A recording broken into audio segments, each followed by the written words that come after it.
Outlast is a game made by Red Barrels that when released swept YouTube like a storm. I guess we'll go here.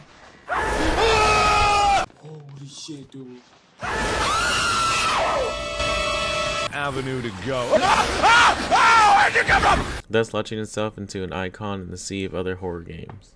You play as Miles Upshur, an investigative reporter that also shops at the same brown coat store as our friend Leon. Miles, or for our non-American viewers, Kilometer, Oh, brother, this guy stinks! gets a letter about exploring possible malpractice at Mount Massive Asylum, and looking for the next big story. He goes alone with only a camera. When you arrive to the asylum, you already get a sense of things turning sour. The amount of cop cars in the parking lot, yet not a single officer outside, the eerie dead silence as you get closer, and the random person looking at you from within the asylum. Outlast sets a great atmosphere right from the start. The front door is locked, but you're no vampire waiting for an invite to be let in, so rather than leaving, you instead parkour up some scaffolding and break in through an open window. Once inside, the spookiness steadily increases as you realize that something terrible has happened. As you explore, be sure to always have your camera equipped, as you'll be missing out on journal entries that will serve as the thought of your voiceless protagonist. Soon you'll reach the biggest scary factor of this game: jump scares.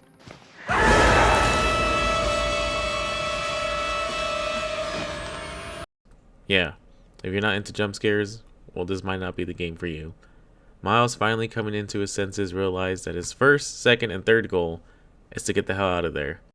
As you try to leave, this beefcake of a man named Chris Walker throws you out the window into the lobby of the asylum, where now you're trapped.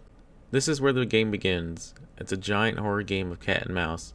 You can crouch for stealth, you can hide in lockers to avoid conflict, you can jump or vault to clear obstacles, and most importantly, you can run to escape anyone who is chasing you. The only thing you cannot do is fight back.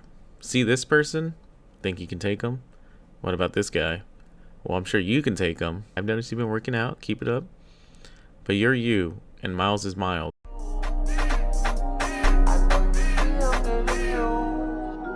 I back it up, is it fat enough?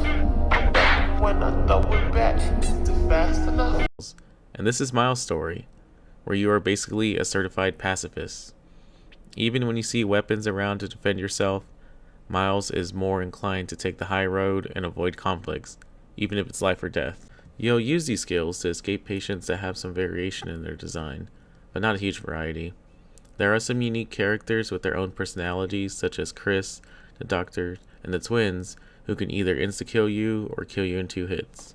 As you continue your journey, no doubt experiencing your 6th jump scare, keep your eyes open for batteries and envelopes through the game.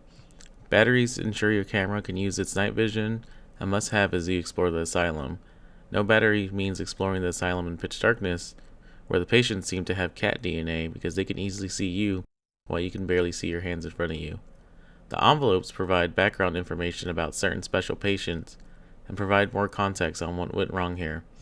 And if you're into collectibles and getting all achievements in the game, then you're going to have to collect them all. As the story continues, Miles gets to meet a nice patient, Father Martin, a self-appointed priest who believes in this entity called the Wall Rider. And then you meet Dr. Trager, a not-so-nice appointed doctor, who excels in satire and finger amputation, no matter what your insurance says. These handful of unique characters keep the story engaging, with each voice actor being a great casting choice, especially Dr. Trager. Now if only he put on the pants. You know, I love the mountain air up here at night. You want to head out and take a stroll? Go ahead, I'll wait here. Go on, run free. I'm in no hurry. No? All right. Nose to the grindstone, I like that. Okay then, right this way. As the game and story progress in later chapters, you experience more supernatural stuff as you meet the spirit Wall Rider. Now, the main reason for all the torture and madness that the patients had to go through was that the staff at Murkoff wanted a suitable host, one they never found. As you reach the final chapters of the game, you get to go outside, which I believe is the hardest part of the game, as even with your trusty camera, you can just see a little ahead of you. Luckily for you, our sweet boy Chris is here to escort you back to safety. Just use the sound of his heavy breathing, any asthma viewers here, to find him. Playing through this game, you'll probably notice the game's biggest flaw, which is also its biggest mechanic, the chase sequences. You will get chased the majority of the game, but you'll soon realize that Miles, with his unlimited stamina, is also the fastest person in this asylum. If you know how to navigate, they will never catch up to you, and you will never be exhausted or slow down. The maze of the asylum and obstacles in the way do pose a challenge for the first playthrough, but after that it loses its scariness factor. As you reach the final area of the game, you'll end up in a lab, and it's pretty straightforward from there. Activate some buttons, avoid being chased, and who could forget our old pal Chris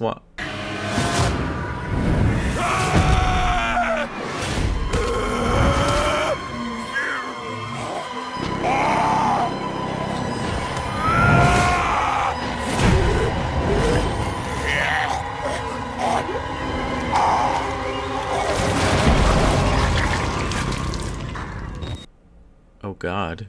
The last enemy in the game, the Wall Rider, who needs to pair with someone who has seen enough horror in order to become the host, realizes that you have had quite the horror experience. So it merges with you. Since nothing feels different, nothing a little therapy can't fix, you decide to stick to the plan and get the hell out of here. And congrats, you did it. Except you didn't.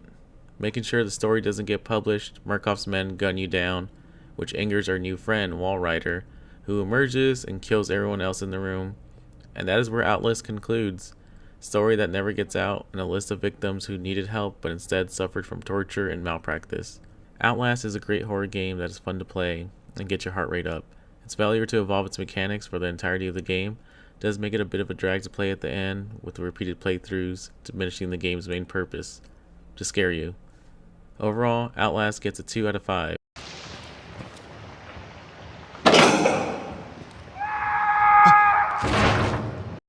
Okay, 3 out of 5. If you made it this far, thanks for watching. I'm still ironing out how I should do my reviews. If you're a fan of lengthy reviews or short 5-minute reviews, let me know. I plan to do both until I hit my stride. Thanks again for watching.